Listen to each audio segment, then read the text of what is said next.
Hello everyone, কেমন আছো সবাই? আশা করছি ভালো আছো, আমিও ভালো আছি। তো তোমরা কিন্তু আমার মেয়েকে গপু সাজে অনেক ভালোবাসা দিয়েছো। আর অলরেডি ভিডিও ফটো সবাই দেখেই নিয়েছো। তাই ভাবলাম তোমাদের সাথে একটু ডিটেলসটাও শেয়ার করি, কতটা কষ্ট করতে হয়েছে এই সুন্দর সুন্দর ফটোগুলোর পিছনে। তো আমরা গেছিলাম চাকদাতে কিছু জিনিসপত্র কেনাকাটা করতে। কখন গিয়েছিলাম জানো? জন্মাষ্টমীর দিন বিকেল 3:30টার সময়। একটাই দোকান খোলা ছিল, আর অল্প কয়েকটা ড্রেস ছিল। তো আমার বেশি কিছু ড্রেস লাগতো না যদিও। তাই আমি তাড়াতাড়ি করে গেলাম। অ্যাকচুয়ালি ইচ্ছা ছিল অনেকদিন আগে থেকে, তো আমার ভিডিও শুটের জন্য সেটা সম্ভব হয়নি। তাই আমি একটু লেট করে ফেলেছি। তো হঠাৎ মনে হলো না একটু সাজাই, সবাই সাজিয়েছে, আমারও খুব মনটা ইচ্ছা হচ্ছিল। কিন্তু আমার মেয়ে না ভীষণ দুষ্টু, কোনো কিছু রাখে না, সমস্ত জিনিসপত্র ছুঁড়ে ছুঁড়ে ফেলে দেয়। তাই ও ঘুমাচ্ছিল যখন, তখন ওইটুকু সময়ের মধ্যে আমাকে সবটা অ্যারেঞ্জ করতে হয়েছে। আর এখানে দেখো, পাশের বাড়িতে খুব বড় করে জন্মাষ্টমী হচ্ছিল, মানে রিয়া কাকিমুনির বাড়িতে। তো সেখানে আমাদের নিমন্ত্রণ ছিল, আমরা ওখানে নিমন্ত্রণ খেতে চলেও গেছিলাম। আর এখানে দেখো গোপুরকে কি যে সুন্দর লাগছিল, মানে আমি ফটো ভিডিও না নিয়ে পারলাম না। তাই তোমাদের সাথে একটু শেয়ার করলাম।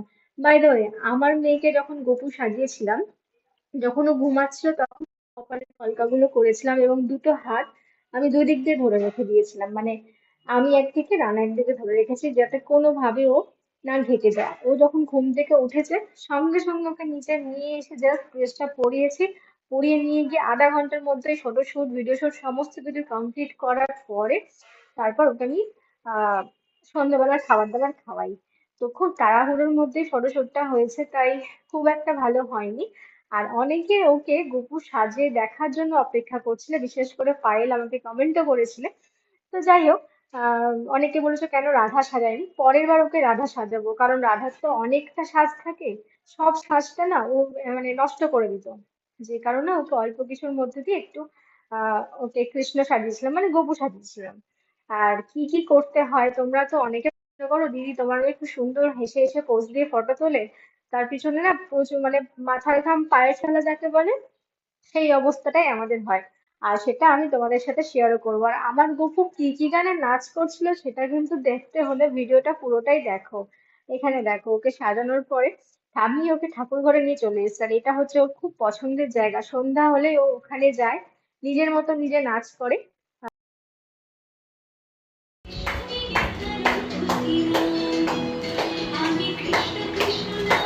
এদিকে এদিকে মুখটা হা করে আছে। হ্যাঁ, একটা ফটো করার জন্য এত কটা মানুষকে সেদিন প্রয়োজন হয়েছিল। এখানে একজন মিসিং রয়েছে, জেম্মা মিসিং রয়েছে, পরে এসেছিল। তো এখানে কেউ ওকে হাসাচ্ছে, কেউ গান করছে, কেউ নাচছে, কেউ হাততালি দিচ্ছে, এইসব করার জন্যই ও কিন্তু সামনে থেকে এত সুন্দর সুন্দর পোজ দিয়ে ফটো তুলেছে। ভালো তো আবার বলছি না, মালতী মাসি গানেই নাচে বেশি। তাই ওকে সুন্দর ফটো বের করানোর জন্য ওর থেকে, তাই মালতী মাসি গানটা চালাতে হয়েছিল। এখানে ঠাম্মি রয়েছে, জেমা রয়েছে, সবাই ছিল। তো এইভাবেই আমি আমার মেয়ের ফটো শুট করি। তোমাদের কেমন লাগলো ভিডিওটা অবশ্যই জানিও। ঠাম্মি এখানে নাচতেও শুরু করে দিয়েছে। ও মানে ঠাম্মি যা নাচছে, ও দেখে দেখে উল্টো দিক থেকে তেমনই নাচছে। আর এখানে একটু বাবার কোলে আসার বায়না হচ্ছিল, তাই বাবার কোলে চলে গেল। আর যখন ভিডিও শুট করি না, ক্যামেরার পিছনে মানে একটা গান তো অবশ্যই চলে, গানের সাথে সাথে ওকে নানান অঙ্গভঙ্গি করতে হয়, সেটাও একদিন তোমাদের বিটিএস এর মাধ্যমে দেখাবো, ঠিক আছে? তো চলো, ভিডিওটা আজকে এতটুকুই ছিল। কেমন লাগলো জানিও। যদি না দেখে থাকো এখনো, অবশ্যই আমার গুগল ফটোগুলো আমার ফেসবুক পেজে ছাড়া আছে, দেখতে পারো। দেখা হচ্ছে নেক্সট ভিডিওতে। সবাই খুব ভালো থেকো। টাটা।